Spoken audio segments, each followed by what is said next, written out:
Meus queridos irmãos e irmãs, que Deus, Espírito Santo, que derramou o amor de Deus no nosso coração, como nós ouvimos na epístola de hoje, também nos guie, nos faça ficar atentos à pregação da sua palavra, para que nós possamos sempre ser fontes de bênçãos para as pessoas. Amém.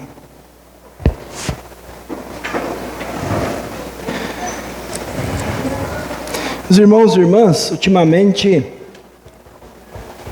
tem chovido bastante, aqui na nossa região, em outros lugares também, até provocando em alguns lugares enchentes. Mas já houve épocas aqui, em outros lugares do Brasil, do mundo, que foi o contrário, Faltou água, ou a água ficou bem escassa. E eu falo para vocês que uma coisa que me incomoda, eu aprendi isso de casa, Uma coisa que me incomoda bastante é desperdício. Quando, por exemplo, alguém escova o dente, está lá escovando o dente e a torneira aberta, e aquela água indo embora, Ou quando alguém, seja na sua casa, ou seja no restaurante, ou seja lá no seminário, onde eu estudava, que às vezes eu via isso, quando alguém coloca muita comida no prato e depois joga metade fora, A gente fala assim, tem um olho maior que o estômago, Isso me dói, ver comida sendo jogada fora, porque a pessoa não sabe pegar um pouquinho e comer, depois pegar mais, enquanto tem gente morrendo de fome. E a gente sabe disso, A água que a gente está desperdiçando, ou que é desperdiçada hoje, ela pode faltar amanhã. Quando chega um tempo de seca, quando os reservatórios estão baixos, e se chega a faltar água na nossa torneira, aí a gente aprende a dar valor, para a água. E a água é uma verdadeira bênção. Quando eu tenho encontro de pais e padrinhos para o batismo, eu pergunto, por que vocês acham que Deus escolheu a água para o batismo? Por que Ele não escolheu azeite, vinho, qualquer outra coisa?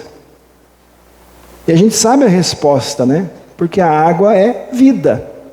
Além de a água representar a limpeza, a purificação, a água é vida.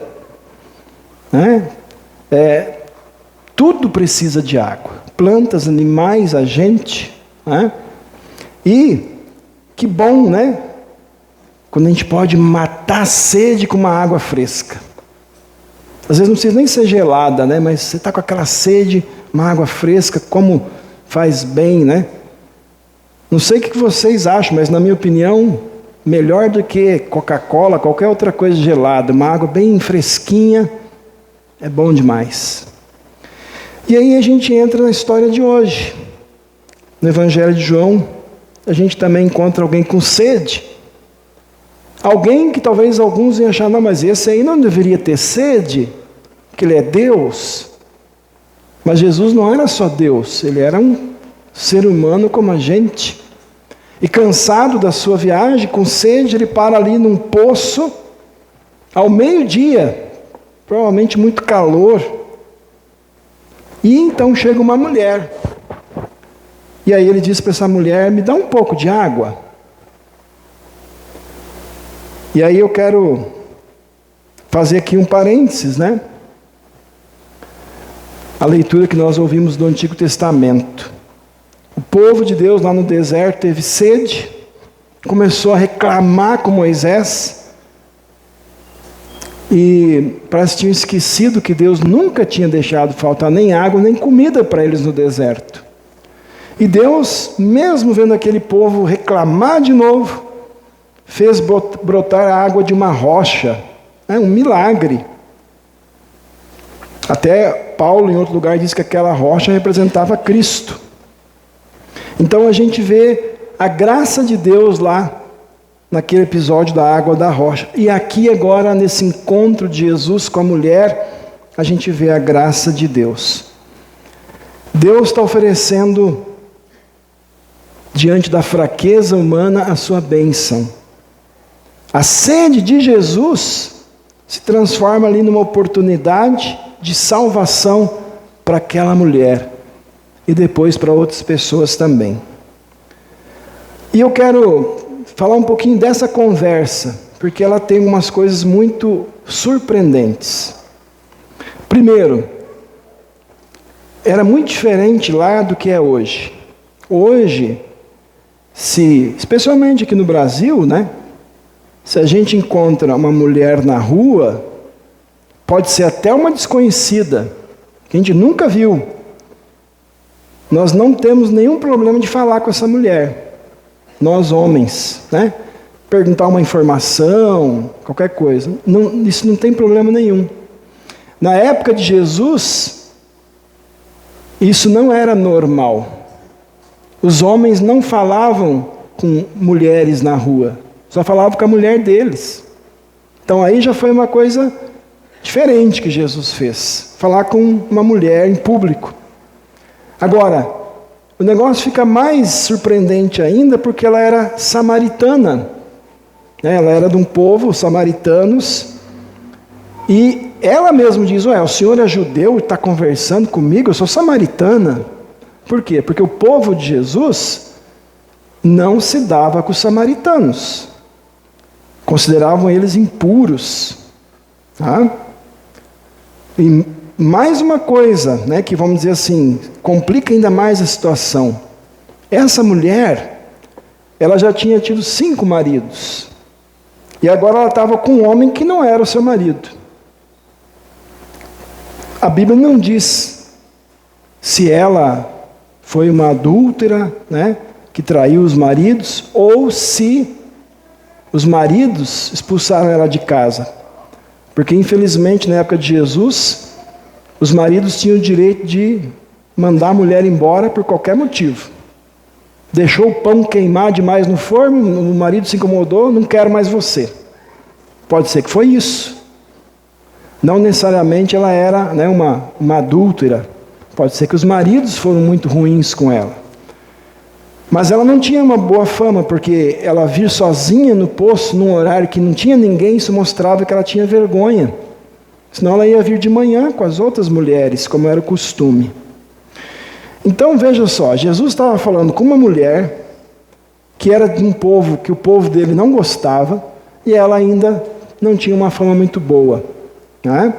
Então Jesus ali estava quebrando várias barreiras, vamos dizer assim. E Jesus sabia de tudo isso, né? Ele sabia dessas regras, Jesus sabia do passado dela, porque não foi ela que contou, né? Foi Jesus que falou, você já teve 5 maridos, e esse que você tem agora não é o seu marido. Jesus conhecia as feridas dela. Jesus sabia que provavelmente ela estava tentando ajeitar a vida, tentando ser feliz. E mesmo com tudo isso, Jesus não rejeita essa mulher. Ele não diz assim, olha, a Bíblia não dá nem o nome dela, né? Mas vamos dizer que fosse Joana. Ele diz, Joana, vai lá consertar sua vida primeiro, depois você vem falar comigo. Não. Jesus não rejeita ela. Jesus não humilha aquela mulher. Jesus não manda ela primeiro consertar a vida. Jesus mostra que ela tem pecado. Isso sim. Mas ela não é humilhada por Jesus. Jesus conversa. Jesus se coloca no nível dela, acolhe. E aí ele faz uma oferta, né? Ele diz assim, olha, se você soubesse quem está falando com você, você pediria e ele lhe daria água viva. Que coisa maravilhosa, meus irmãos. Veja que Jesus pulou de uma água do poço, que mata a sede por um tempo, para uma água diferente. Ele oferece para ela água viva, que em outras palavras é o perdão de Deus, a salvação eterna, a vida eterna. E o que essa história tem a ver com a gente hoje, Não só com as mulheres, com todos nós. É porque é assim que Jesus trata com a gente hoje também. Jesus conhece vocês e eu profundamente. Ele sabe que nós já nascemos pecadores. Ele conhece os nossos pecados melhor do que ninguém. Eu vi uma frase já mais de uma vez na internet que fala assim: você quer falar mal de mim? Não precisa. Desde que eu mesmo falo mal de mim, porque eu sei muito bem quem eu sou. Às vezes as pessoas falam mal da gente. Não precisa. Se a gente é cristão e a gente sabe o que a gente é, não precisa ninguém falar mal da gente, a gente sabe como nós somos. Nós somos pecadores. Então Jesus conhece nossos pecados, nossas falhas, nossos preconceitos. Aquela mulher sofria de preconceito. Talvez a gente já sofreu preconceito, ou a gente foi, preconceituoso com alguém. Ele conhece nossos pensamentos escondidos. Dele a gente não esconde. Ele sabe aquelas áreas da nossa vida que às vezes a gente quer deixar bem escondidinho, bem longe da sua luz. E mesmo assim Jesus se aproxima da gente e diz assim: olha, eu que estou falando com você, eu sou o Messias, eu sou o Salvador, eu sou o presente de Deus para você, eu sou a água que mata a sede da sua alma. Que evangelho consolador, meus irmãos. Jesus não disse para nós: primeiro vai lá e muda, e depois eu te aceito. Ele diz: venha do jeito que você está, receba a água da vida. Agora, essa água, se a gente recebe ela de Jesus, ela muda a gente. A gente não é mais como a gente era antes de encontrar Jesus. Se a gente continua do mesmo jeito, é porque a gente realmente não tomou essa água. Jesus não manda a gente consertar a vida antes de recebê-lo e antes dele nos receber, mas depois que a gente toma essa água, a transformação vai acontecer. Como é que ele dá essa água para você, para mim? Ele nos dá ela principalmente no que a gente faz aqui cada fim de semana. Ele nos dá essa água pela palavra, pelo batismo, pela Santa Ceia. Ele busca a gente, meus irmãos, quando a gente parece poço seco, quando a gente parece terra rachada pela seca do pecado. E aí ele derrama sobre nós a água que nos purifica, que cura a gente, que renova a gente, que transforma a gente. Agora, como eu disse antes, essa água que é Jesus, ela não mata só a nossa sede. Jesus diz no versículo 14, quem crê em mim, essa água se tornará dentro dessa pessoa uma fonte a jorrar para a vida eterna. Então a gente passa de receber a água de Jesus para distribuir essa água. A gente se torna uma fonte dessa água. Por isso que eu coloquei ali, Jesus nos faz ser fontes de bênçãos. Vocês lembram da promessa que Deus fez a Abraão, que a gente leu, acho que foi no culto passado, Ele disse para Abraão: eu abençoarei você, e você será uma bênção. É isso que Jesus fez com essa mulher, é isso que Ele faz com a gente. Ele abençoa a gente para a gente ser bênção para os outros. Imaginem, meus irmãos, imaginem isso. A gente está no meio de um deserto, seco. Eu lembro até de uma propaganda que era assim, muitos anos atrás. Talvez os que têm um DNA mais avançado vão lembrar, O cara lá no deserto, morrendo de sede, de repente chega um cara com refrigerante para ele, Não lembro nem o nome, acho que era Tim, Aí toma lá, né, e mata a sede. Agora imagina a gente estar num deserto e não um refrigerante, mas de repente surge, ou a gente descobre lá, encontra uma fonte de água limpa, fresca, abundante, que não para nunca de jorrar. E as pessoas que têm sede, então ali, matam a sede, não morrem de sede, porque encontraram vida. É isso que Deus faz, meus irmãos, em nós e por meio de nós. Deus quer fazer cada um de nós ser uma fonte de bênçãos.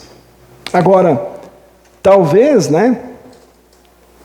Você pode pensar assim: ah, mas eu sou tão fraco. Minha vida tem tantos erros. Minha vida tem tantas falhas. Eu tenho problemas de saúde, eu tenho problemas emocionais. Além disso, eu não sei falar direito. E aí a gente começa, talvez sem perceber, a dar desculpas para Deus não usar a gente como fonte de bênçãos. Veja, aquela mulher samaritana também tinha desculpas, porque quando Jesus falou para ela que ela tinha 5 maridos, o homem que estava com ela não era o seu marido. Não sei se vocês perceberam no texto, mas ela mudou de assunto. Ela começou a falar de adorar a Deus. Ela fez de conta, ela só falou assim: ó, Jesus, agora eu vi que você é profeta. E ela não falou assim: ah, mas a minha vida foi... Não, ela mudou de assunto. Ela começou a falar: ah, vocês adoram em Jerusalém, nós adoramos lá em outro lugar, e não sei o quê. Ela começou, querer dar uma desculpa para mudar de assunto. E olha só, a Bíblia, meus irmãos, está cheia de gente como nós, pessoas cheias de limitações e problemas. O Abraão tinha suas limitações, o Davi caiu em pecado mais de uma vez, o Moisés, quando Deus chamou ele para libertar o povo, ele achou que ele não tinha capacidade para isso, e ele já tinha 80 anos quando Deus chamou. O profeta, me fugiu o nome dele agora, depois eu lembro, profeta chorão, Jeremias, ele deu outra desculpa. Ele falou assim: ah, Deus, chama outra, eu sou muito novo. Então quem é novo aí, não dê essa desculpa, né? Porque Deus falou: não, você é novo, mas eu vou estar com você. Moisés falou: eu sou muito velho. Deus falou: não, mas eu vou estar com você. O Pedro, o que o Pedro fez? Vocês lembram, né? Quando falaram: você estava com Jesus. Ele: não conheço. Conheço não. Negou Jesus. O Paulo, antes de se tornar um evangelista, um missionário, o que ele fazia?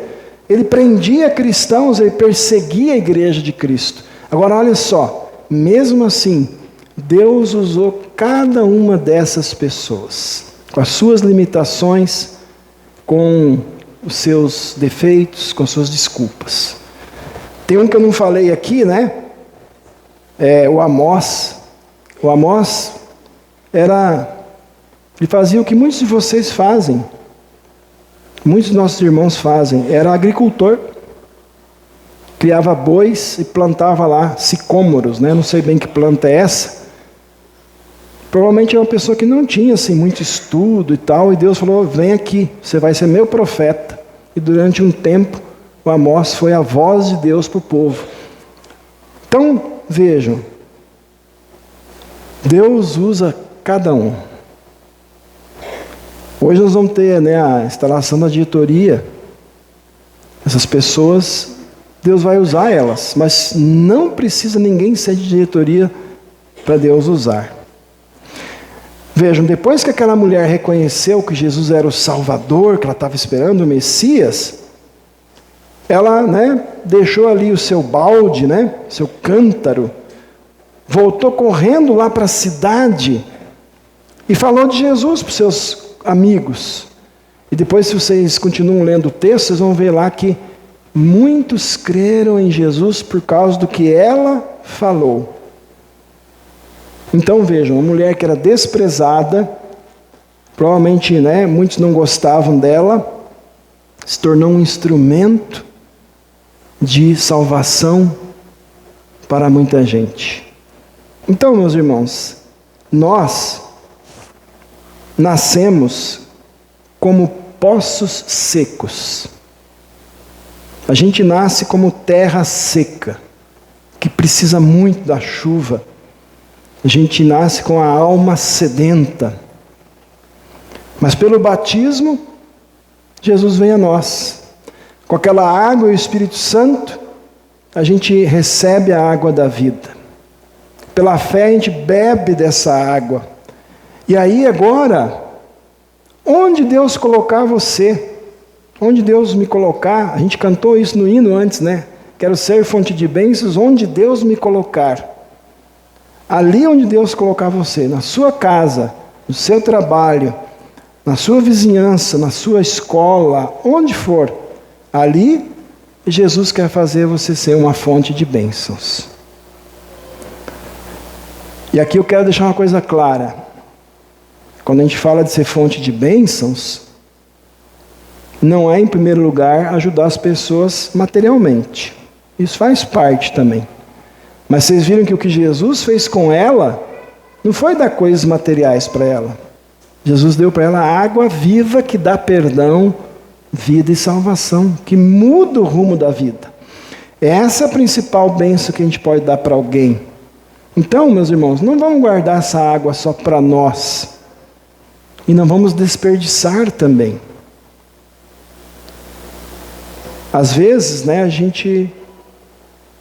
às vezes sem nenhum motivo muito forte, a gente não vem aqui na igreja receber a água viva. Nós estamos desperdiçando. Enquanto temos irmãos em outros lugares que dariam tudo para ter uma igreja onde ir. Tem que fazer culto escondido porque são perseguidos. Então não vamos desperdiçar essa água. E tem muita gente, meus irmãos, ao nosso redor morrendo de sede espiritual, procurando um sentido na vida, tentando preencher o vazio, né, da sua alma com coisas que realmente não matam a sede da alma. Muita gente está vivendo assim. Então, confiando no Salvador Jesus, bebendo sempre da água da vida, aqui, palavra, sacramento, lendo a Bíblia em casa, né, em família, fazendo as nossas devoções, nós podemos então pedir com fé que Deus faça com a gente o que a gente cantou antes no hino. Eu vou ler então essa estrofe de novo para vocês, olha só. Quero ser fonte de bênçãos onde Deus me colocar. O que recebi de Cristo, quero a todos anunciar. Desta água do Senhor, quero a todos repartir. À sua fonte da verdade, Ele nos convida a vir. Então, que essa seja a nossa oração, que a gente sempre venha de novo à fonte e a gente então depois reparta com os outros essa água da vida. Jesus nos faz ser fonte de bênçãos. Ele dá para a gente, meus irmãos, hoje aqui nesse culto, em cada culto, em cada atividade da igreja onde a palavra de Deus é lida e estudada. Por isso que eu insisto tanto para vocês, venham nas reuniões de jovens, venham na reunião de servas e leigos, participem das atividades da igreja. Não é recreio, não é igual ir ali no clube, é vir saciar a alma, é vir estar com os irmãos, é crescer junto. Para quê? Para que a gente recebendo isso, a gente tenha mais e mais e saiba mais e mais como repartir. Então, que essa água da vida possa sempre fluir em nós e transmitir para as pessoas perdão, esperança, consolo, salvação para muita gente. Porque Jesus nos faz ser fonte de bênçãos. Vamos ler todo mundo junto? Jesus nos faz ser fontes de bênçãos. Amém. Fiquemos de pé, vamos fazer uma pequena oração. Senhor Jesus, te agradecemos, porque vieste ao nosso encontro, quando estávamos sedentos, como terra seca e poços vazios por causa do pecado. Tu nos conheces profundamente, sabes os nossos pecados, das nossas fraquezas, das nossas quedas e desculpas, e mesmo assim continuas nos oferecendo a água viva da salvação. Obrigado porque tu não nos rejeitas, mas nos acolhes com graça e misericórdia. Lava-nos novamente com essa água que purifica, que renova, que fortalece a nossa fé. Faz de nós, Senhor, fontes de bênção onde estivermos. Que o Teu Espírito Santo nos faça transbordar com o Teu amor e transbordar em nossa vida palavras de esperança, gestos de amor cristão e testemunho fiel, para que outros também encontrem em Ti a verdadeira vida. Guarda-nos na Tua graça e não permita, Senhor, que desperdicemos a preciosa água da Tua palavra, da Tua salvação. Em nome de Jesus, a água viva, nós oramos. Amém. Podem sentar? Vamos sentados mesmo ler este hino.